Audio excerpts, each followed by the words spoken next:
انسان کی حیثیت کے سلسلے میں شریعت نے کہا کہ انسان ایک سماجی حیوان ہے، یعنی وہ تنہا نہ ایک خوشگوار زندگی گزار سکتا ہے اور نہ تنہا اپنی ضروریات کو پورا کر سکتا ہے، نہ صرف بیوی بچوں کا محتاج ہوتا ہے بلکہ اس کو خاندان اور سماج کی بھی ضرورت ہوتی ہے۔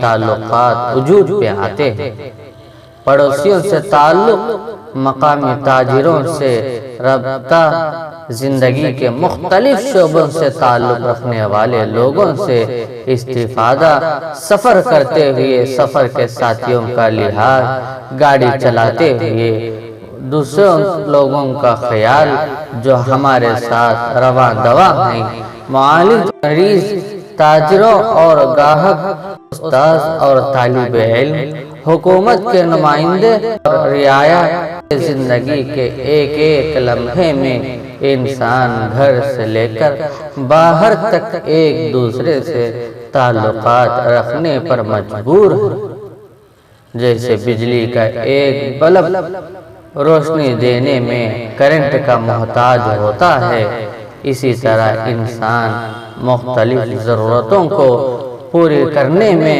کتنے ہی انسانوں، جانوروں اور مشینوں اور مادی وسائل کا ضرورت مند ہوتا ہے۔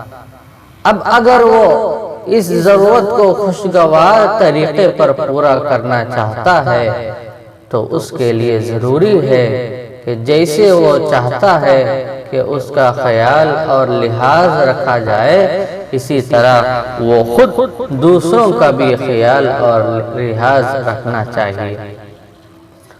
رسول اللہ صلی اللہ علیہ وسلم نے بڑی خوب تعبیر اختیار فرمائی ہے کہ مسلمان ہونے کا تقاضا یہ ہے کہ انسان اپنے لیے جس چیز کو پسند کرتا ہے اپنے بھائی کے لیے بھی وہی چیز پسند کرے۔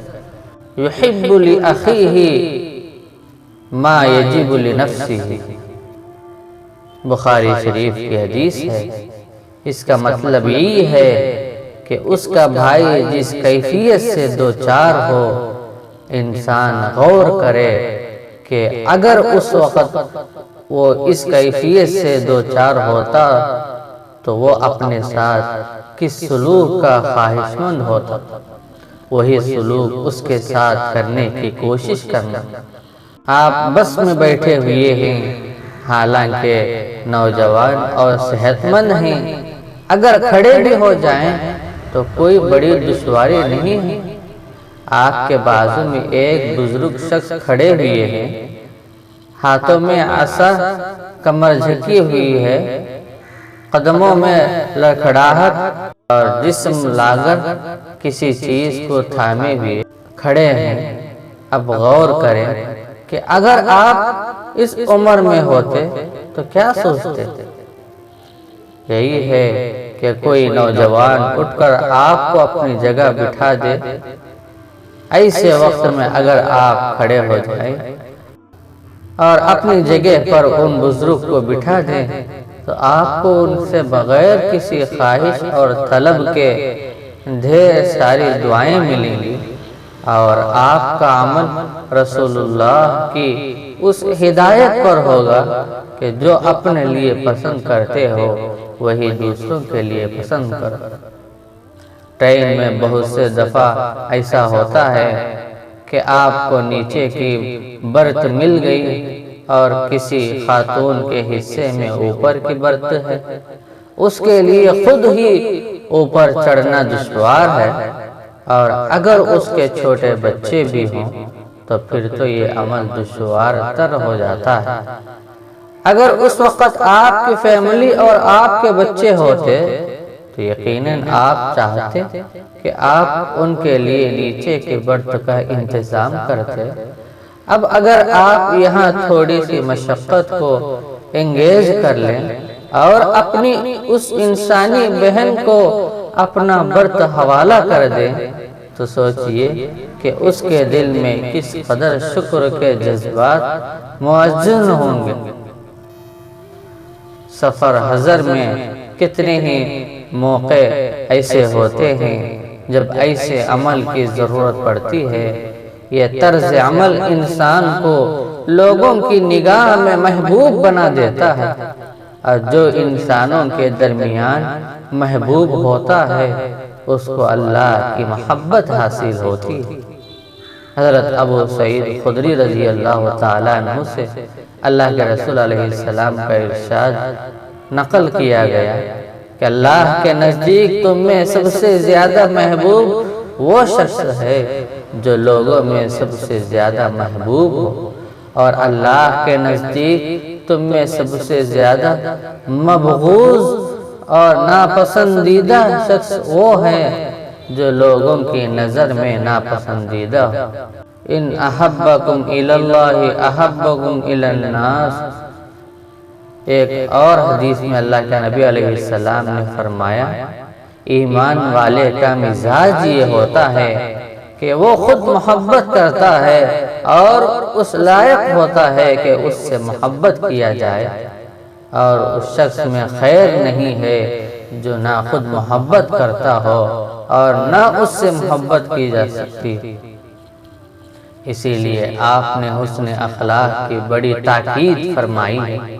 آپ نے فرمایا کہ قیامت کے دن تم میں سے وہ شخص مجھ سے قریب ہوگا جس کے اخلاق بہترین ہوں گے، سب سے زیادہ دور وہ شخص ہوگا جس کے اخلاق خراب ہوں۔ ان احبکم الی واقربکم منی فی الآخرۃ محاسنکم اخلاق۔ یہ تو اخلاق کا ایک پہلو ہے کہ دوسروں کے کام آ جائے، اپنے آپ پر دوسروں کو ترجیح دی جائے، خود نقصان اٹھا کر دوسروں کو فائدہ پہنچایا جائے، اور خود مشقت برداشت کر کے دوسروں کے لیے راحت اور آرام کے مواقع پیدا کرنا۔ یہ اخلاقی احکام بعض حالات میں واجب بھی ہو جاتے ہیں، لیکن زیادہ تر مستحب کے درجے میں ہیں۔ اخلاق کا دوسرا پہلو یہ ہے کہ آپ کے کسی عمل سے دوسرے کو نقصان نہ پہنچ جائے، یہ شرعاً واجب ہے۔ قرآن و حدیث میں اس کی جزوی تفصیلات اتنی وضاحت سے ذکر کی گئی ہیں کہ عبادات کے سوا کسی اور شعبہ زندگی میں اتنی زیادہ تفصیل کا ذکر نہیں ملتا۔ چنانچہ آپ نے تو کسی ایسے عمل کو بھی پسند نہیں فرمایا جس سے جانور کو بھی تکلیف ہو۔ آپ علیہ السلام نے جانور کے چہرے پر مارنے سے اور اس کو برا بھلا کہنے کی بھی ممانعت کی۔ لوگ جانوروں کو کھڑا کر کے اس پر بیٹھا کرتے تھے اور اس کو کرسی کی طرح استعمال کرتے تھے۔ اس عمل کو ایک تو بے ضرورت ہے، دوسرے جانور کو تکلیف ہوتی ہے۔ چلتی ہوئی حالت میں مشقت کا احساس کم ہوتا ہے اور ٹہری ہوئی حالت میں مشقت کا احساس زیادہ ہوتا ہے، اس لیے آپ نے اس سے منع فرمایا، لا تتخذوها کراسی۔ آپ نے اس بات سے بھی منع فرمایا کہ ایک جانور پر تین آدمی سوار ہو۔ نہا ان یرکب ثلاثۃ علی الدابہ، گویا اس میں اس بات کی بھی طرف اشارہ ہو گیا کہ سواری چاہے جانور کی شکل میں ہو، کسی مشین کی شکل میں، اس پر اس کی طاقت اور صلاحیت کے لحاظ سے ہی بیٹھنا چاہیے۔ اگر اس کی رعایت نہ کی گئی تو حادثات پیش آ سکتے ہیں، خود نقصان کا ذریعہ ہوتا ہے اور دوسروں کے لیے بھی نقصان کا ذریعہ بنتا ہے۔ اس لیے ایسا عمل نہ صرف قانوناً درست نہیں ہے بلکہ شریعت میں بھی درست نہیں ہے۔ آج اگر ہم اپنی عملی زندگی میں دیکھیں تو کتنے ہی موقع پر ہم ایسا عمل کرتے ہیں جو دوسروں کے لیے تکلیف دہ ہوتا ہے، اور مزے کی بات یہ ہے کہ ہم ایسے کاموں کو اپنی عقل مندی اور ہوشیاری سمجھتے ہیں۔ بہت سے لوگ استعمال کیا ہوا پانی نکل جانے کے لیے نالیاں نکالتے ہیں، آنے جانے والوں کو تکلیف ہوتی ہے۔ کپڑے خراب ہو جاتے ہیں لیکن ہمیں اس کی پرواہ نہیں ہوتی۔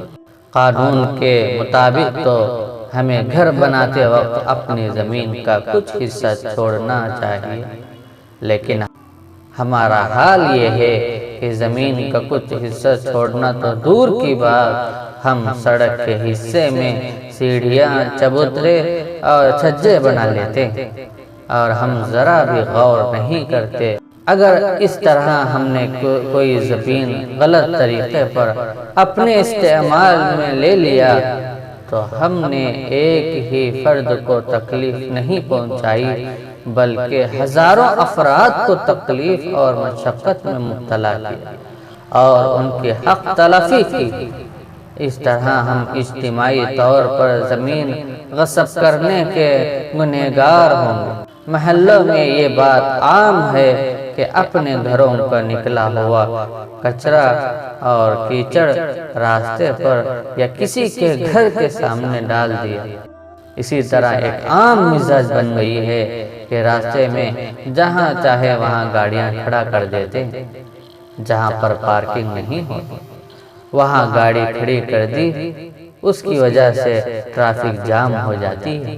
کتنے ہی ضرورت مند لوگ وقت پر اپنی منزل تک نہیں پہنچ پاتے، منٹوں کا سفر طے کرنے میں گھنٹے لگ جاتے ہیں، فلائٹیں، ٹرینیں اور بسیں چھوٹ جاتی ہیں، اس کے نتیجے میں ٹکٹ بیکار ہو جاتا ہے، مریض وقت پر ہاسپٹل نہیں جا سکتا، یہاں تک کہ ایمبولینس کو بھی لوگ راستہ دینے کو تیار نہیں ہوتے۔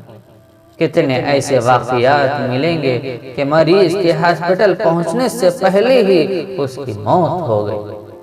بظاہر یہ ایک چھوٹا سا عمل معلوم ہوتا ہے، لیکن غور کریں گے کہ یہ کتنے ہی سارے لوگوں کی مشقت کا سبب بن جاتا ہے اور مشقت بھی انتہائی درجے کی ہوتی ہے۔ اللہ کے نبی علیہ السلام نے دوسروں کی وجہ سے تکلیف بننے والے عمل کو بڑی تاکید کے ساتھ منع فرمایا۔ آپ نے فرمایا کہ یہ ایمان کا ایک درجہ ہے کہ راستے سے عزا یعنی تکلیف دینے والی چیز کو ہٹا دیا جائے۔ وَأَدْنَاهَا إِمَاطَةُ الْعَزَا عَنِ الطَّرِيقِ، عزا کا معنی گندگی کے بھی ہے اور تکلیف دینے والی چیز کے بھی، اس لیے اس میں وہ ساری چیزیں شامل ہو جاتے ہیں جو راستہ چلنے والوں کے لیے تکلیف دہ ہو۔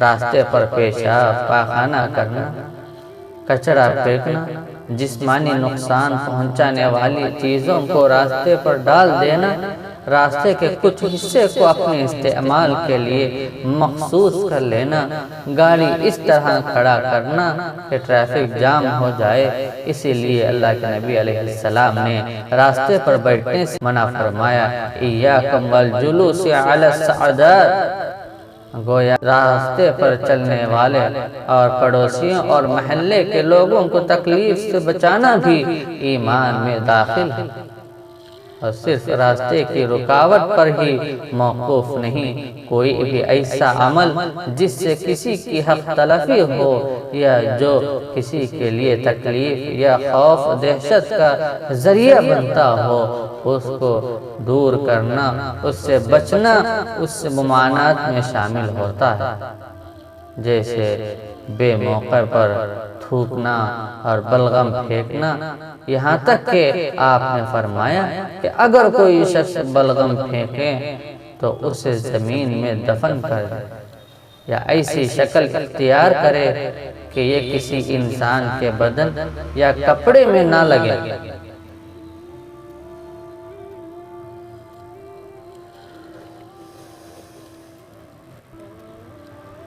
عام طور پر لوگ دائیں طرف سے چلا کرتے تھے، آپ نے فرمایا کہ دائیں طرف تھوک نہ پھینکو، اگر بائیں طرف کوئی نہ ہو تو بائیں طرف تھوکا کرو، اور اگر بائیں طرف لوگ ہوں تو اپنے سامنے یا نیچے تھوک کر اس کو دفن کر دو۔ عوامی حق تلفی کی ایک صورت یہ بھی ہے کہ ٹرینوں یا بسوں میں دوسروں کی سیٹ پر آپ بلا اجازت بیٹھنا، یا جو کوچ یا جو سیٹیں خواتین اور معذوروں کے لیے مخصوص ہوں ان پر دوسرے لوگ قبضہ ہو جانا۔ ایسا تو بہت ہوتا ہے کہ حکومت کی طرف سے جو بیت الخلاء عوامی مقامات پر معذورین کے لیے بنائے گئے ہیں ان میں اچھے خاصے صحت مند اور تندرست لوگ بھی جاتے ہیں، اور بیچارے بوڑھے اور معذور لوگ انتظار میں کھڑے رہتے ہیں۔ ریلوے پلیٹ فارم اور ٹرین کی جنرل بوگیوں میں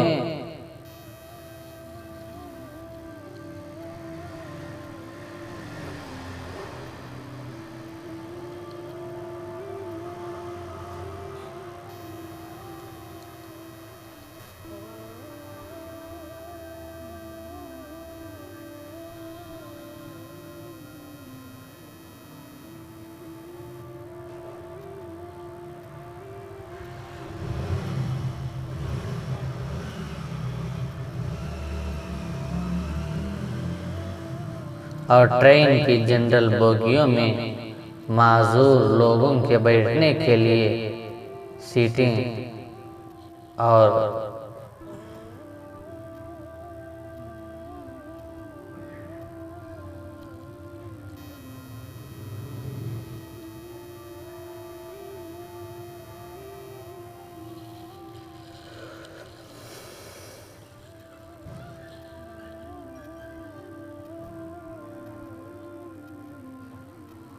اور ٹرین کی جنرل بوگیوں میں بینچیں لوگوں کے بیٹھنے کے لیے رکھی گئی ہیں، لیکن بعض لوگ ان پر ایسی بے فکری کے ساتھ سو جاتے ہیں کہ گویا انہوں نے اس بینچ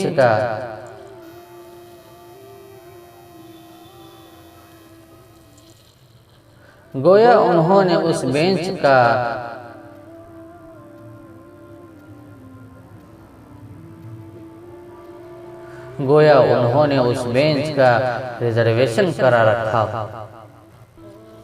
تکلیف ہی پہنچانے کی ایک صورت رہائشی علاقوں میں غیر قانونی طور پر ایسی صنعتوں کا قائم کرنا ہے، ایسے کام کرنا ہے جو دوسروں کے لیے تکلیف دہ ہو اور جن سے صنعتی فضلات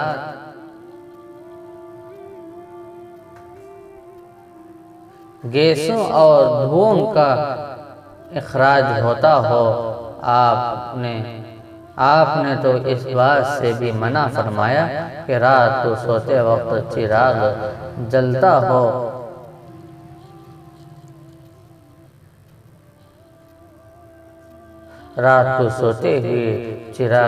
ہو چھوڑ دیا جائے۔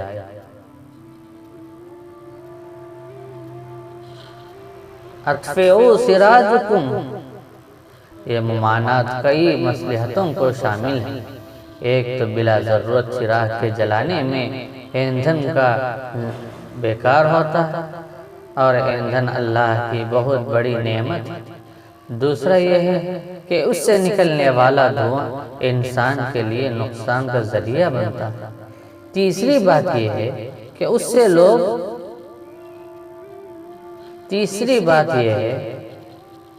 سے آگ لگنے کا اندیشہ ہوتا ہے۔ اسی حکم میں ایسی گاڑیاں ہیں جن میں ناقص ایندھن استعمال کیا جائے اور اس کی وجہ سے بڑی مقدار میں دھوئیں کا اخراج ہے، کیونکہ یہ ماحول کے لیے نقصان کا اور صحت کے لیے تباہ کا ذریعہ بنتا ہے۔ گاڑیوں میں ہارن چلنے والوں کو متنبہ کرنے کے لیے ہوتا ہے، لیکن آج کل کچھ لوگ کتے کی آواز یا کسی اور جانوروں کی آواز یا چھوٹے بچے کی آواز کا ہارن استعمال کرتے ہیں۔ ایسا بھی ہوتا ہے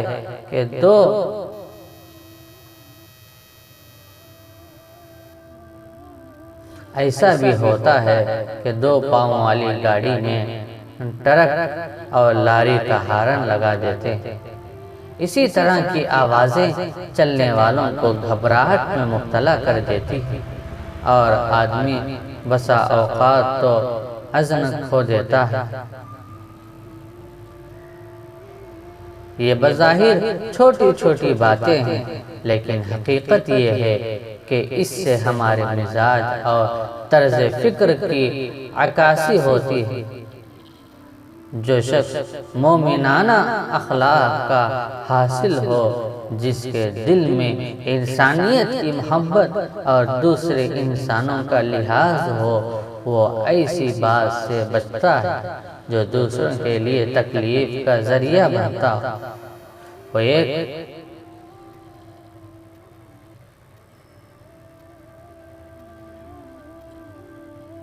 وہ ایک چیونٹی کا بھی خیال کرتا ہے کہ بلا ضرورت اسے مارا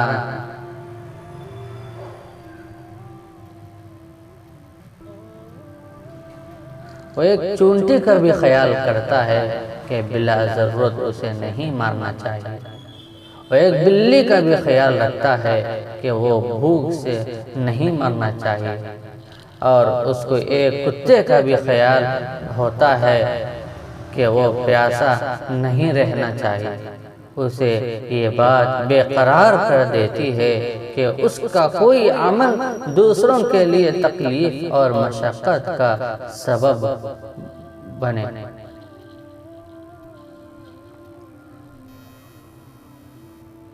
اس کا کوئی عمل دوسروں کے لیے تکلیف اور مشقت کا سبب بنے۔ شاعر کہتا ہے کہ تمام عمر اسی احتیاط میں گزری کہ آشیاں کسی شاخ چمن پر بار نہ ہو، اور جس انسان کا دل دوسرے انسانوں کی تکلیف سے دکھتا نہ ہو، وہ دوسروں کا حق مار کر چند لمحوں کی راحت حاصل کرنے کو اپنی عقل مندی اور ہوشیاری کو استعمال کرتا ہے۔